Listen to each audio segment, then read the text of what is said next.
sholat subuh berjamaah. Mudah-mudahan sholat subuh serta ibadah lainnya diterima oleh Allah Subhanahu wa Ta'ala. Amin.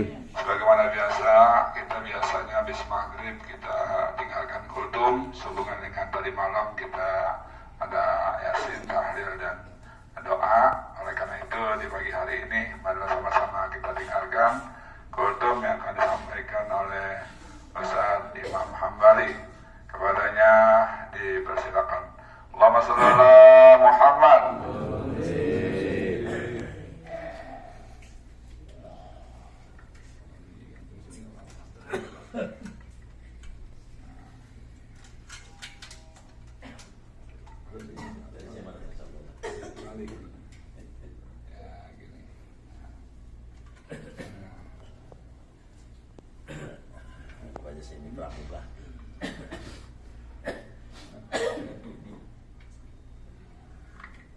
Assalamualaikum warahmatullahi wabarakatuh. Waalaikumsalam warahmatullahi wabarakatuh. Ibu-ibu masih semangat?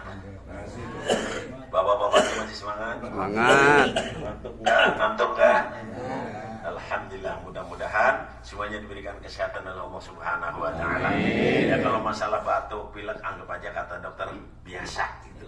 Karena di sini yang nggak batuk pilek cuma onta doang sama tiang listrik. Ya, jadi anggap aja itu persoalan biasa. Alhamdulillahilladzi an'ama 'alaina bi ni'matil iman wal islam. Asyhadu an la ilaha illallah wahdahu la syarika lahu wa asyhadu anna Muhammadan 'abduhu wa rasuluhul mab'uts rahmatan lil alamin. Allahumma fassalli wa sallim wa barik ala sayyidina wa habibina wa syafiina wa maulana Muhammad sayyidil awwalin wal akhirin walhamdulillahi rabbil alamin. Yang al-mukarram yang sama-sama kita hormati pimpinan kita yaitu Hamidiyah, itu Bapak Kiai Haji Saadi Hamid, dan juga para karom wabil khusus Amri dan sini yang imam kita itu Ustaz Bahrudin, dan juga ada para ustaz yang lain yang tidak saya sebutkan namanya, namun insya Allah tidak mengurangi rasa hormat dan takdim kami pada beliau-beliau semuanya. Ibu-ibu, bapak-bapak, hadirin jamaah salat subuh yang dimuliakan oleh Allah Subhanahu wa Ta'ala. Alhamdulillah, mari sama-sama kita bersyukur kehadirat Allah Subhanahu wa Ta'ala atas segala limpahan karunia nikmatnya, sehingga pada pagi hari ini ya kita bisa berkumpul, bermuajahah, bersilaturahim, melanjutkan setelah kita sholat subuh berjamaah. Ini ada amanah dari pimpinan kita untuk menyampaikan sedikit kultum yang mudah-mudahan kultum ini ya mudah-mudahan ada manfaatnya, ya ada manfaatnya insyaallah. Dan pada hari ini mari sama-sama kita memanjatkan puji-puji syukur kepada Allah Subhanahu wa Ta'ala atas segala limpahan karunia nikmatnya, sehingga di pagi ini kita bisa berkumpul, bermuajahah, bersilaturahim dalam rangka kita akan sama-sama mendengarkan kultum yang akan saya sampaikan. Dan kemudian salawat beriring salam mari sama-sama kita sanjungkan kehadiran junjungan kita baginda Nabi besar Muhammad sallallahu alaihi wasallam serta keluarganya, para sahabatnya, para pengikutnya, dan insya Allah termasuk kita yang selalu istiqomah menjalankan sunnah-sunnahnya, mengikuti ajaran-ajarannya. Insya Allah di yaumil akhir kita akan mendapatkan syafaatul. Amin Allahumma amin. Syafaatul uzma itu apa? Adalah pertolongan yang sangat besar, di mana tidak ada pertolongan lain. Nabi-nabi yang lain pun tidak bisa. Tapi alhamdulillah kita sebagai umat Muhammad sallallahu alaihi wasallam akan mendapatkan syafaatul uzma di yaumil akhir. Amin ya rabbal alamin. Pada pagi hari ini sedikit saja, nggak lama-lama ya, sedikit saja, nggak lama-lama. Karena apa? Ya saya tahu diri ibu bapak mungkin lelah dan lain sebagainya, atau ada yang masih ngantuk ya.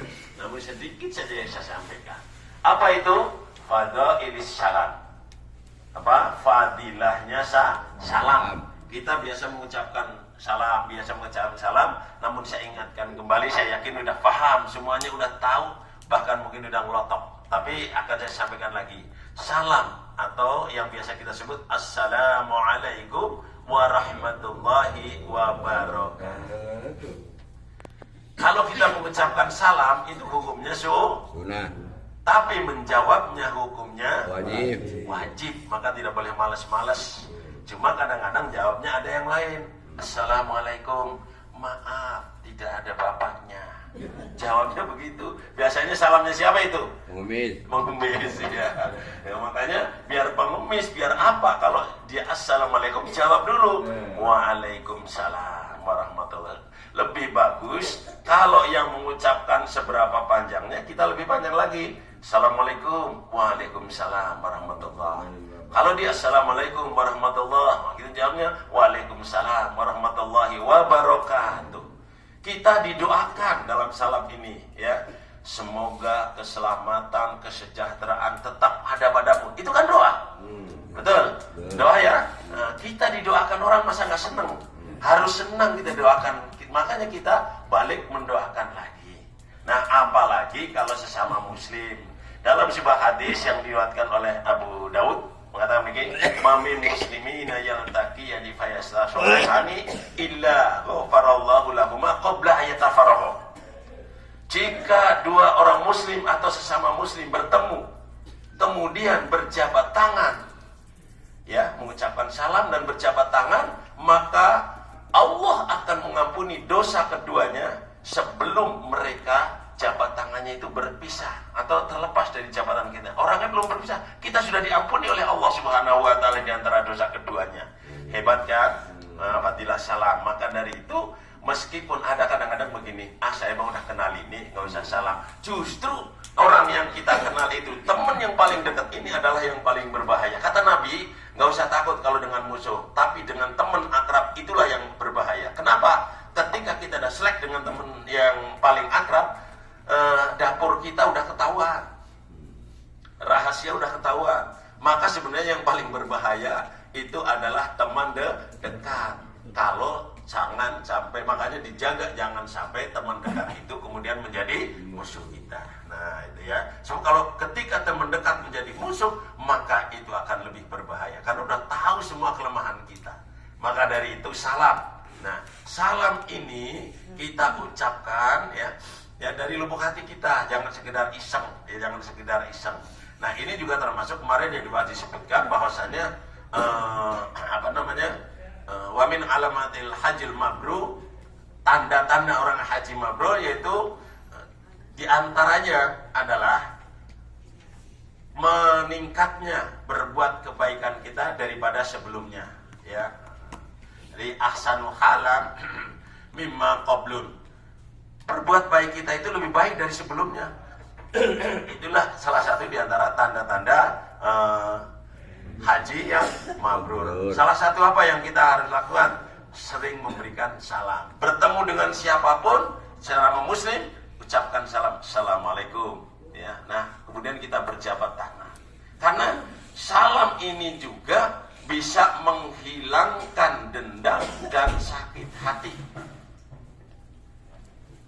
Tasyafahu, bersalaman kamu, ya dahibil ghila min qulubikum. Kata Nabi begitu dalam riwayat yang diriwayatkan oleh Imam Baihaqi, bahwasanya berjabat tanganlah kamu, ucapkanlah salam kamu. Karena apa?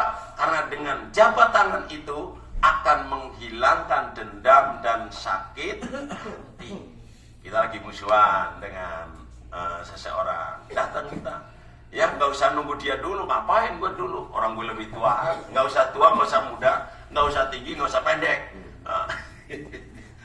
Mentang-mentang yang pendek, dia kan pendek kan, saya dulu tinggian, masa dia aku dulu yang minta maaf? Enggak, ya. Salam assalamualaikum. Insya Allah dengan ucapan salam ini, karena assalam itu adalah asmaul husna, ya, nama-nama Allah yang agung. Maka ucapkan salam. Insya Allah dengan ucapan salam itu hati akan menjadi lega, hati akan menjadi luntur. Yang tadinya dendam banget, sakit hati banget, kita salam. Cuma yang menjadi permasalahan, gengsi manusia itu yang biasanya menguasai diri manusia dibandingkan amal ibadah itu sendiri. Kadang-kadang gengsi kita, wah, ngapain saya harus minta maaf dulu, salam dulu. Jadi salam itu bisa menghilangkan dendam dan sakit hati. Bahkan dengan salam kita insya Allah akan diangkat oleh Allah masuk ke surganya Allah Subhanahu wa taala. Amin ya Allah. Dalam sebuah hadis satu lagi ya. Masih sabar Bu? Masih enak. Kalau nggak enak kasih kucing aja. Kalau yang enak ya ambil. Satu lagi. Ini sumpah Nabi. Walladzi nafsi biyadihi. Hadis ini diriwayatkan oleh Imam Muslim dan Abu Dawud. Hadis ini sahih banget. Ya. Walladzi nafsi biyadihi. Aku bersumpah demi zat yang menguasai diriku. Artinya demi Allah. Allah Nabi bersumpahnya begitu. Aku bersumpah demi zat yang menguasai jiwa ragaku. La tadkhulul jannah hatta tu'minu. Tidak akan pernah kamu bisa masuk surga kecuali kamu beriman. Ya, jadi orang-orang yang masuk surga itu adalah orang yang beriman. Tapi kamu juga tidak bisa beriman kalau kamu itu belum tahabbtum, artinya belum saling menyayangi di antara sesama muslim. Nah, afala adulukum ala amiltumuhu tahabbtum bisalam. Jadi apakah kamu mau kalau saya kasih suatu perbuatan, satu pekerjaan yang ringan, mudah, gampang diucapkan, tapi itu bisa menyebabkan kamu saling menyayangi, saling mencintai, saling mengasihi. Ya, afsus salama bainakum, kata Nabi. Maka tebarkanlah salam di antara kamu. Ya. Tebarkanlah salam di antara kamu. Nah ini, maka dari itu hadis ini kalau kita tarik garis besarnya, bahwasanya ternyata masuk surga itu juga berawal dari salam. Maka dari itu bapak-bapak, ibu-ibu, saudara-saudara sekalian ya, biasakan kita mengucap salam meskipun sudah kenal banget ya. Keluar dari kamar, assalamualaikum, berjabat tangan. Mana tahu kita ada dosa dalam hati kita, karena manusia itu al-insanu ma'al khata' wa nisyan. Manusia itu selalu berkendaraan salah dan lupa. Maka dari itu dengan insya Allah dengan salam ini mudah-mudahan ya Allah akan mengampuni dosa kita bersama. Dan mudah-mudahan ini adalah termasuk salah satu gambaran atau contoh haji mabrur. Karena haji mabrur itu kan dalam para ulama menyatakan tadi yang saya sampaikan, bahwasanya perbuatannya, ibadahnya, amalannya meningkat daripada sebelumnya. Kemudian ayakunal haju qudwatun min ahlihi wal baladi. Jadi mabrur itu juga bisa setelah pulang dari haji bisa menjadi suri tauladan bagi keluarganya dan juga lingkungannya ya. Jangan kemudian malah malu, wah mentang-mentang pulang haji sekarang kalau sholat berangkatnya 1/4 jam sebelum waktunya. Jangan malu dikatakan seperti itu dikatakan baik namanya ya. Daripada orang pulang haji sama aja, malah sekarang malah tambah mabok mulu katanya. Barangkali mah itu hajinya mampir di Singapura katanya. Karena tempat saya ada orang yang pergi haji ternyata cuma di Singapura, berangkat bareng sama orang-orang, berangkatnya di Singapura, ada yang tahu. Ya ternyata benar begitu, pulang haji mabok masih, judi masih, naudzubillah minna. Jadi dua sajalah kita pegang sebagai untuk pegang kita hati kita. Ya masalah mabrur atau tidak bukan urusan kita, itu adalah Allah yang Maha tahu.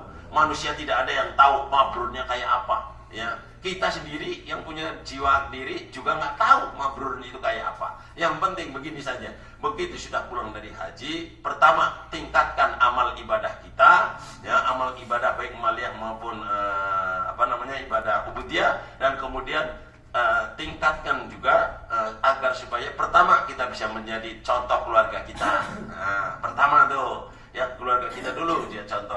Kemudian bisa menjadi contoh daripada lingkungan kita. Itu insya Allah kata para ulama itu yang termasuk diantara tanda-tanda haji mabrur yang ringan-ringan aja. Baik, saya rasa itu saja. Lebih kurang saya mohon maaf. Billahi taufiq wal hidayah. Wal afu minkum. Wassalamualaikum warahmatullahi wabarakatuh. Waalaikumsalam.